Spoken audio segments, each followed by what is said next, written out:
ദൈവത്തിന് മഹത്വം ഉണ്ടാകട്ടെ. ഇന്ന് നമുക്ക് ഒരുമിച്ച് ഈ പ്രിയ ഭവനത്തിൽ ഒത്തുചേർന്ന് ദൈവത്തെ സ്തുതിപ്പാനും ദൈവത്തെ മഹത്വപ്പെടുത്തുവാനും കർത്താവ് ഒരുക്കി നല്ല അവസരത്തിനായിട്ട് ദൈവത്തിന് സ്തോത്രം അർപ്പിക്കുന്നു. ഇന്ന് നമ്മുടെ ഒരുമിച്ചുള്ള ധ്യാനത്തിനായിട്ട് തെരഞ്ഞെടുത്തിരിക്കുന്ന വേദഭാഗം വിശുദ്ധ യോഹന്നാൻ എഴുതിയ സുവിശേഷം 2-ാം അധ്യായം അതിന്റെ 1 മുതൽ 11 വരെയുള്ള തിരുവചനങ്ങൾ ആർക്കെങ്കിലും ഒരാൾക്ക് വായിക്കാം. വിശുദ്ധ യോഹന്നാൻ എഴുതിയ സുവിശേഷം 2-ാം അധ്യായം അതിന്റെ 1 മുതൽ 11 വരെയുള്ള തിരുവചനങ്ങൾ ആർക്കെങ്കിലും ഒരാൾക്ക് ശബ്ദമുയർത്തി വായിക്കാം. മൂന്നാം ഗലീലയിലെ കാനാവിൽ ഒരു കല്യാണം ഉണ്ടായി. യേശുവിന്റെ അമ്മ അവിടെ ഉണ്ടായിരുന്നു. യേശുവിനെയും ശിഷ്യന്മാരെയും കല്യാണത്തിന് ക്ഷണിച്ചിരുന്നു.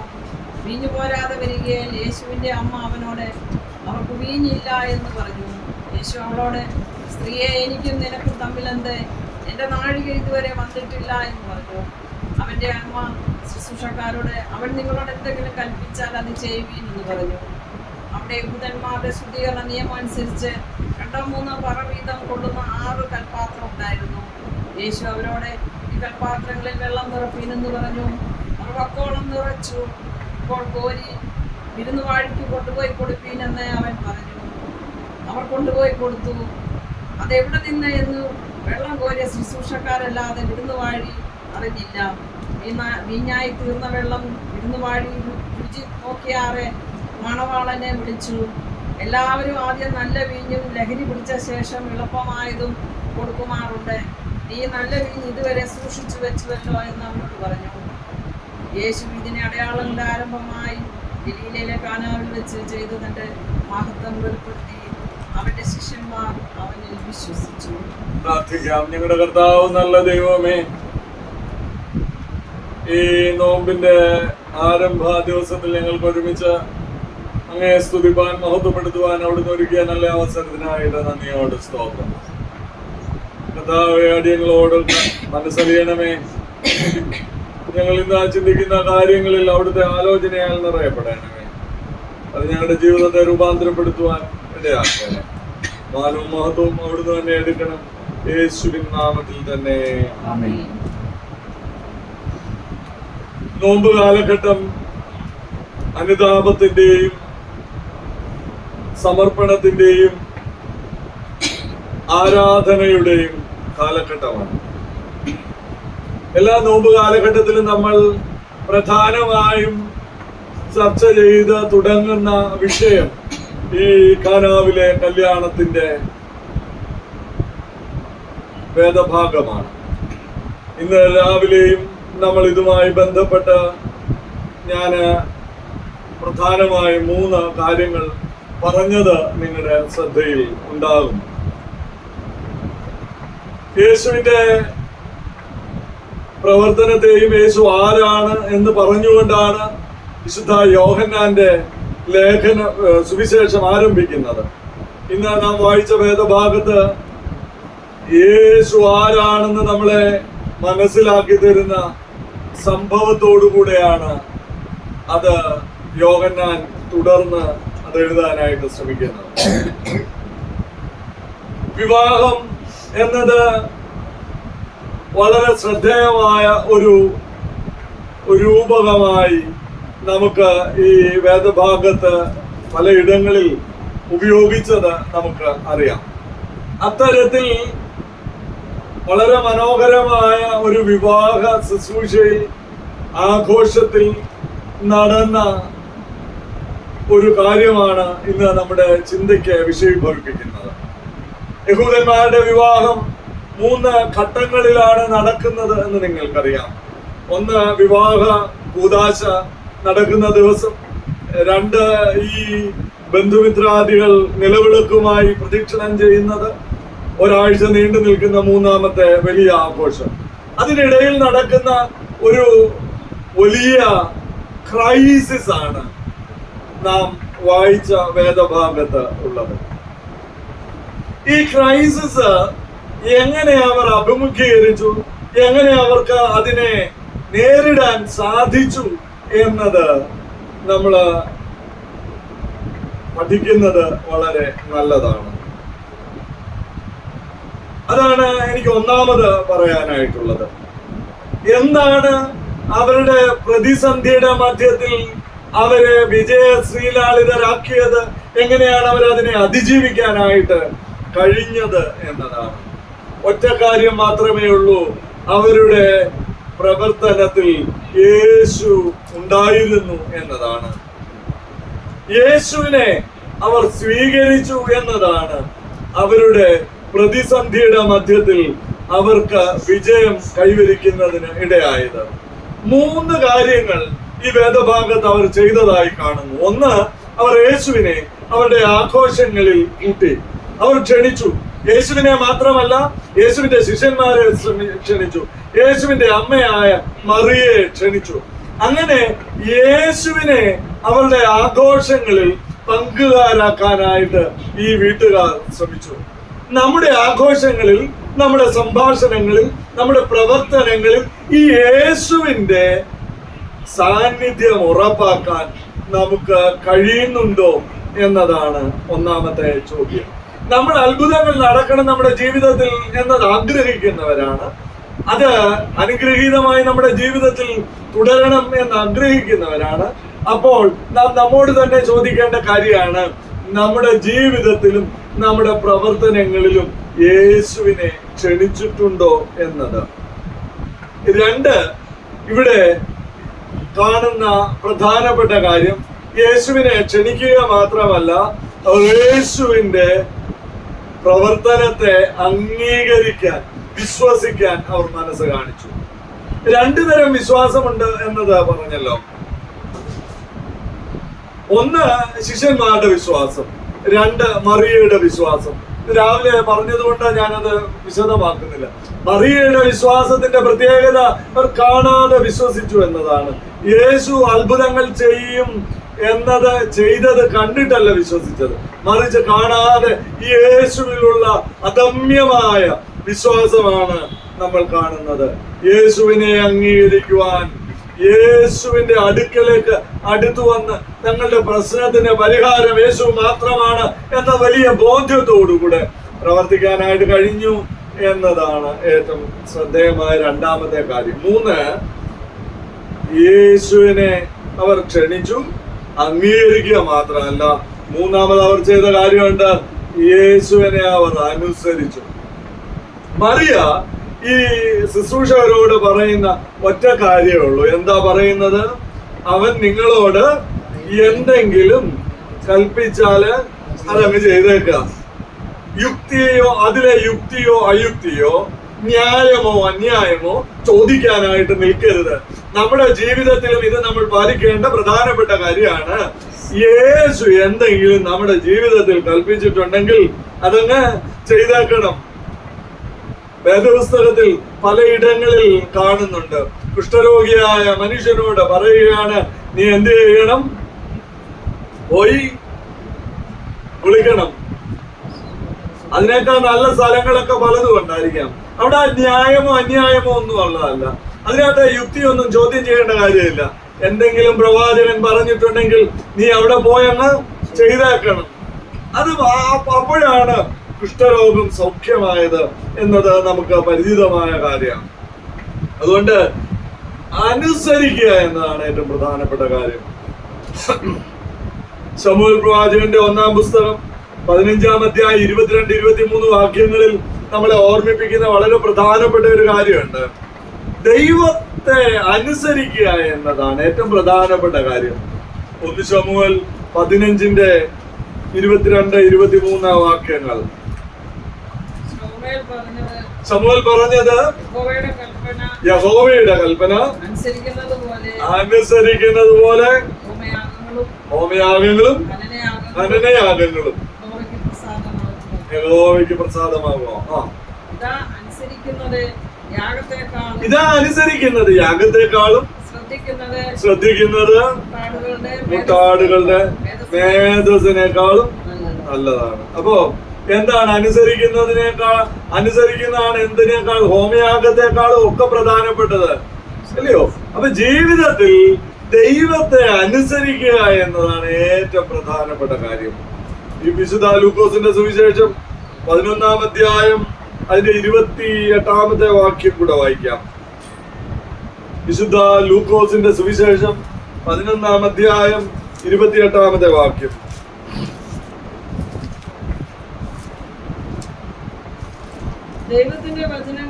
ദൈവത്തിന്റെ വചനം കേട്ട് പ്രമാണിക്കുന്നവർ ആരാണ്? ദൈവത്തിന്റെ വചനം കേൾക്കാൻ മാത്രമല്ല, ഇന്ന് പലപ്പോഴും നമ്മള് വചനം കേൾക്കുന്നവരാണ്, എന്നാൽ അനുസരിക്കുന്നവരുടെ എണ്ണം കുറവാണ്. അതുകൊണ്ട് വചനം കേൾക്കുക മാത്രമല്ല, അനുസരിക്കാനായിട്ടുള്ള ഒരു മനസ്സുണ്ടാകണം. ഞാൻ ആ ഭാഗം ദീർഘിപ്പിക്കുന്നില്ല. യാക്കോബിന്റെ ലേഖനം 1-ാം അധ്യായത്തിന്റെ 22 മുതലുള്ള വാക്യങ്ങളിലൂടെ അത് പറയുന്നുണ്ട്. എങ്കിലും എന്റെ വചനം കേൾക്കുക മാത്രം ചെയ്തുകൊണ്ട് തങ്ങളെ തന്നെ ചതിക്കാതെ അതിനെ ചെയ്യുന്നവരായിരിക്കണം. 25 വരെയുള്ള വേദഭാഗങ്ങൾ അത് വിശദമാക്കുന്നുണ്ട്. എന്താണ് ചെയ്യേണ്ടത്? തങ്ങളെ തന്നെ ചതിക്കാതെ എന്ത് ചെയ്യണം? അനുസരിക്കണം. അതുകൊണ്ട് 3 കാര്യങ്ങൾ അവർ അവരുടെ ജീവിതത്തിൽ ചെയ്തു. ഒന്ന്, യേശുവിനെ ക്ഷണിച്ചു, യേശുവിനെ അംഗീകരിച്ചു, യേശുവിനെ അനുസരിച്ചു. അതാണ് അവരുടെ ജീവിതത്തിന് അനുഗ്രഹത്തിന് മുഖാന്തരമായിട്ട് തീർന്നത്. രണ്ടാമതായിട്ട്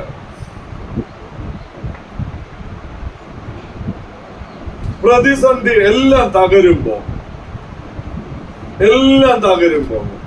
പ്രതീക്ഷകൾ നശിക്കുമ്പോ പരിഹാരം ദൈവത്തിലുണ്ടെന്നുള്ള വലിയ വിശ്വാസം ഈ വേദഭാഗം നൽകുന്നത്. പ്രതിസന്ധികൾ സാധാരണ എല്ലാവരുടെയും ജീവിതത്തിൽ പ്രതിസന്ധികൾ ഉണ്ടാകും. പക്ഷെ നമ്മള് അത് പരിഹരിക്കാൻ തെരഞ്ഞെടുക്കുന്ന വഴികളാണ് ഏറ്റവും പ്രധാനപ്പെട്ടത്. ചില ആളുകൾ പ്രതിസന്ധികൾ വരുമ്പോൾ മദ്യത്തിനെയും മയക്കുമരുന്നുകളെയും ഒക്കെ ആശ്രയിക്കും. അവരുടെ ജീവിതം പരാജയമായിട്ട് തീരും. ചില വിദ്വേഷവും പകയും വെച്ചുകൊണ്ട് നടക്കും. അവരുടെ ജീവിതം പരാജയമായിട്ട് തീരും. എന്നാൽ ഈ വേദഭാഗം പറയുകയാണ്, നിന്റെ ജീവിതത്തിൽ പ്രതിസന്ധികളും പ്രശ്നങ്ങളും വരുമ്പോൾ, ബുദ്ധിമുട്ടുകൾ വരുമ്പോൾ നീ ദൈവത്തിന്റെ സന്നിധിയിലേക്ക് അടുത്തു വരണം എന്നത് ഈ വേദഭാഗം നമ്മളെ മനസ്സിലാക്കുക. പ്രതിസന്ധികളുടെ മധ്യത്തിലും പ്രശ്നങ്ങളുടെ മധ്യത്തിലും കരുതുന്നൊരു ദൈവമുണ്ട്. ഒരുപക്ഷെ ലോകം നമ്മളോട് പറയുകയാണ്, നീ ഉയരത്തില്ല, നിനക്ക് ഉയർച്ച ഉണ്ടാകത്തില്ല, പ്രതിസന്ധികളുടെ മധ്യത്തിൽ തകർന്നു പോകുമെന്ന് പറയുമ്പോൾ അവിടെ തകരാൻ അനുവദിക്കാതെ നമ്മളെ ശക്തിപ്പെടുത്തുന്ന ഒരു ദൈവമുണ്ട്. ഹന്നായുടെ ജീവിതത്തിൽ നമ്മളത് കണ്ടു. ഹന്നായുടെ ജീവിതത്തിൽ പ്രയാസം ഉണ്ടായപ്പോൾ എവിടെയൊക്കെ പോയത്? ദേവാലയത്തിലേക്ക് പോയി. ആസാഫ് എന്താ ചെയ്തത്? 73-ാം സങ്കീർത്തനത്തിൽ നമ്മളത് പറയുന്നുണ്ട്. അവസാനം ആസാഫ് തന്റെ ജീവിതത്തിൽ പ്രതിസന്ധി ഉണ്ടായപ്പോൾ ദേവാലയത്തിലേക്ക് ചെന്നിട്ടാണ് എന്ത് സംഭവിക്കുമെന്ന് ആലോചിക്കുന്നത്. എങ്ങനെയാ പ്രശ്നത്തിന് പരിഹാരം എന്നത് ആലോചിക്കുന്നത്? ദേവാലയത്തിൽ ചെന്നിട്ടാ. ദൈവത്തിന്റെ സന്നിധിയിലേക്ക് അടുത്തു വരുന്നവർക്ക് അവരുടെ പ്രശ്നത്തിന് പരിഹാരം കർത്താവാണ് എന്നത്. ആസാഫ് എന്ന് പറയുന്നത് വലിയ സംഗീതജ്ഞനായിരുന്നു. രാജസദസ്സിലെ പ്രധാനപ്പെട്ട സംഗീതജ്ഞന്മാരിൽ ഒരാളായിരുന്നു. അങ്ങനെ സംഗീതജ്ഞന്മാരിൽ ഒരാളായിരുന്ന അയാളെ രാജസദസ്സിൽ നിന്ന് പുറത്താക്കിയപ്പോൾ, പ്രതിസന്ധിയുടെ മധ്യത്തിലൂടെ കടന്നുപോയപ്പോൾ അദ്ദേഹത്തിന്റെ മനസ്സിൽ ഉയർന്ന ചോദ്യങ്ങളാണ് ഈ 73-ാം സങ്കീർത്തനത്തിൽ നമ്മൾ കാണുന്നത്. അതുകൊണ്ട് പ്രിയപ്പെട്ടവരെ, പ്രതിസന്ധികളുടെ മധ്യത്തിൽ ദൈവത്തിന്റെ സന്നിധിയിലേക്ക് സമർപ്പിക്കുമ്പോഴാണ് ജീവിതം അർത്ഥവത്തായിട്ട് തീരുന്നത്. പോളണ്ടിൽ ജനിച്ച കരോൾ എന്ന് പറയുന്ന ഒരു കുട്ടിയെ നിങ്ങൾക്ക് പരിചയപ്പെടുത്തട്ടെ. കമ്മ്യൂണിസ്റ്റിന്റെ കരാളമായ ഭരണം നിലനിൽക്കുന്ന കാലഘട്ടം. ഈ കുട്ടിയുടെ 12-13 വയസ്സായപ്പോൾ മാതാപിതാക്കൾ രണ്ടുപേരും മരിച്ചുപോയി. അങ്ങനെ ഈ കുട്ടി അവസാനം ഒരു പാറമട തൊഴിലാളിയായി മാറി.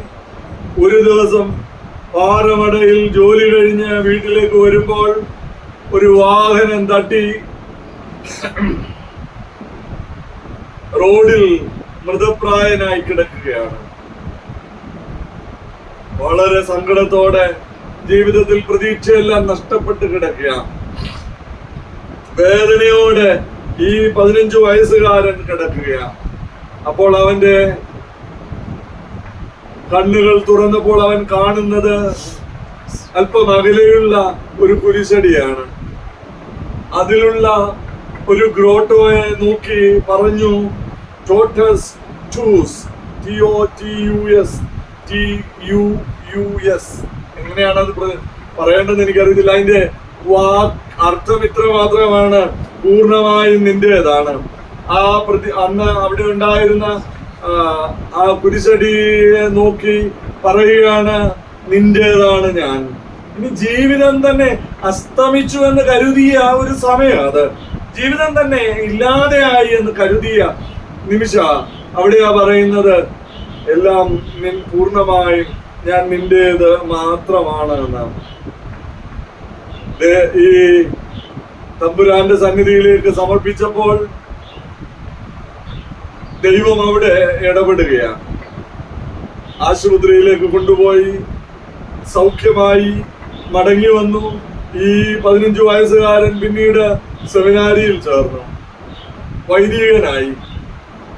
അത് കഴിഞ്ഞ് കുറെ നാൾ കഴിഞ്ഞ് മെത്രാനായി. അവസാനം മെത്രാന്മാരുടെ മെത്രാനായ ജോൺ പോൾ II മാർപ്പാപ്പയെ കുറിച്ചാണ് ഞാൻ പറഞ്ഞത്. പ്രതീക്ഷകളെല്ലാം നഷ്ടപ്പെട്ടു എന്ന് തോന്നുന്നിടത്ത് പ്രതീക്ഷ പകരുവാനായിട്ട് കഴിയുന്ന ഒരു ദൈവത്തിന്റെ സാന്നിധ്യം ഉണ്ട് എന്നതാണ് ദൈവവചനം നമ്മളെ പഠിപ്പിക്കുന്ന ഏറ്റവും പ്രധാനപ്പെട്ട കാര്യം എന്ന് പറയുന്നത്. അതുകൊണ്ട് രണ്ടാമത് ഈ വേദഭാഗം നമ്മളെ ഓർമ്മിപ്പിക്കുകയാണ്, പ്രതിസന്ധികളുടെ മധ്യത്തിൽ പ്രശ്നത്തിന് പരിഹാരമായി കർത്താവിന്റെ സാന്നിധ്യം നമ്മളോട് കൂടെ ഉണ്ട്. മൂന്നാമതായിട്ട് ഈ വേദഭാഗം നമ്മളെ ഓർമ്മിപ്പിക്കുകയാണ്, ഇല്ലായ്മകളെ അറിയാൻ കഴിയുന്നവരാകണം. മറ്റുള്ളവരുടെ ഇല്ലായ്മകളെ അറിയാൻ കഴിയണം. ഒരുപക്ഷെ നമ്മുടെ അടുത്ത് വന്നിരിക്കുന്ന ചിരിക്കുന്ന മുഖത്തോടുകൂടെ ഇരിക്കുന്ന ആളിന്റെ ഉള്ളിന്റെ വേദന, തേങ്ങലുകൾ, നൊമ്പരങ്ങൾ അറിയാനായിട്ട് സാധിക്കണം. ഈ വേദഭാഗത്ത് നമ്മൾ വായിക്കുമ്പോൾ മനസ്സിലാകും, ഇതൊരു വലിയ പ്രശ്നമായിട്ട് ആളുകൾ അറിഞ്ഞിരുന്നില്ല. അപ്പോഴും ഈ വിരുന്നുകാരൻ പോലും അറിഞ്ഞില്ല ഇതെങ്ങനെയാ സംഭവിച്ചത്. കാരണം തീർന്നതിനെ കുറിച്ചുള്ള വേവലാതിയൊന്നും ഈ വീട്ടുടമസ്ഥൻ പോലും ചിലപ്പോൾ ഒരുപക്ഷെ തിരിച്ചറിഞ്ഞു കാണത്തില്ല. പക്ഷേ തിരിച്ചറിയാൻ അവിടെ ഒരാളുണ്ടായിരുന്നു, അത് പരിശുദ്ധ കന്യകമറിയമായിരുന്നു. മാതൃത്വത്തിന്റെ ഒരു വലിയ ഭാവമായിട്ട് തന്നെ നമുക്ക് അതിനെ കാണാനായിട്ട് സാധിക്കും. കുറവുകളെ തിരിച്ചറിഞ്ഞ് പ്രവർത്തിക്കാനായിട്ട് കഴിയുന്ന ഒരു വലിയ അനുഭവം. പണ്ട് കാലഘട്ടത്തിലൊക്കെ പണ്ട് നമ്മുടെ അമ്മമാര് ചെയ്തിരുന്ന ഒരു കാര്യമുണ്ട്. പട്ടിണിയായിരുന്ന ഒരു കാലഘട്ടത്തിൽ ഉള്ള വറ്റുകളെല്ലാം മക്കൾക്കും ഭർത്താവിനും ഒക്കെ വീതിച്ചു കൊടുത്തതിന് ശേഷം അവസാനമുള്ള കുറെ കഞ്ഞിവെള്ളം കുടിച്ച് കഴിഞ്ഞിരുന്ന തന്റെ പ്രിയപ്പെട്ടവര് വയറു നിറയെ കഴിക്കണമെന്ന ആഗ്രഹത്തോടുകൂടെ ഭക്ഷണം പാചകം ചെയ്ത ഒരു അമ്മ മനസ്സ് നമ്മുടെ ഇടയിൽ ഉണ്ടായിരുന്നു. ഇന്ന് നമുക്ക് മറ്റുള്ളവരുടെ വേദനകളെ കാണാനുള്ള ഒരു മനസ്സില്ല എന്നതാണ് ഏറ്റവും പ്രധാനപ്പെട്ട ഒരു കുഴപ്പം. മറ്റുള്ളവരുടെ വേദനകളെ കാണാനായിട്ട് മനസ്സില്ല. ഇന്നലെ ഷഹനബാദിനെ കുറിച്ച്, കൊല്ലപ്പെട്ട പയ്യനെ കുറിച്ച് ഈ കുട്ടികൾ തമ്മിൽ സംസാരിക്കുമ്പോൾ അവർ പറയുകയാണ്, അവന്റെ കണ്ണ് നീ ഒന്ന് നോക്കണം, ആ കണ്ണൊന്നും ഇല്ല. എങ്ങനെയാണ് മറ്റുള്ളവന്റെ വേദനയെ ഇത്ര ലാഘവത്തോടു കൂടെ എടുക്കാനായിട്ട് കഴിയുന്നത്? ഞാൻ ദീർഘിപ്പിക്കുന്നില്ല. മറ്റുള്ളവരുടെ വേദനകളെ തിരിച്ചറിയാനായിട്ടൊരു മനസ്സുണ്ടാകണം. അവസാനമായിട്ട് ഞാനൊരു കാര്യം കൂടെ പറഞ്ഞ് എൻ്റെ വാക്കുകളെ ഇവിടെ അവസാനിപ്പിക്കാനായിട്ട് ശ്രമിക്കുകയാണ്. ഈ വേദഭാഗം നമ്മളെ നമുക്ക് തരുന്ന നാലാമത്തെ സന്ദേശം എന്ന് പറയുന്നത്, അതിരുകളിൽ നിന്ന് അകത്തളങ്ങളിലേക്ക് പ്രവേശിപ്പിക്കുന്ന തമ്പുരാന്റെ കൃപയെ കുറിച്ചാണ് പറയുന്നത്. അവിടെ ഈ സംഭവ കഥയിൽ ഒരു പ്രധാനപ്പെട്ട കഥാപാത്രം ഉണ്ട്. അത് എന്താണെന്നറിയാമോ? കൽപാത്രമാണ്. കൽപാത്രങ്ങളുടെ ജോലി എന്തായിരുന്നു? കൽപാത്രങ്ങളുടെ ജോലി എന്താ? അതിനകത്ത് വെള്ളം നിറച്ചു വെക്കും. അതിഥികൾ വരുമ്പോൾ എന്ത് ചെയ്യണം? അവർക്ക് വെള്ളം കൊടുക്കണം. പണ്ട് കാലഘട്ടത്തിലൊക്കെ പൊടി നിറഞ്ഞ മണ്ണിലൂടെ നടന്ന് ക്ഷീണിച്ച് അവശരായി വരുമ്പോൾ അവർക്ക് കാല് കഴുകണം. കാല് മുഴുവൻ പൊടിയാണ്, കൈ മുഴുവൻ പൊടിയാണ്, ദേഹം പൊടിയാണ്.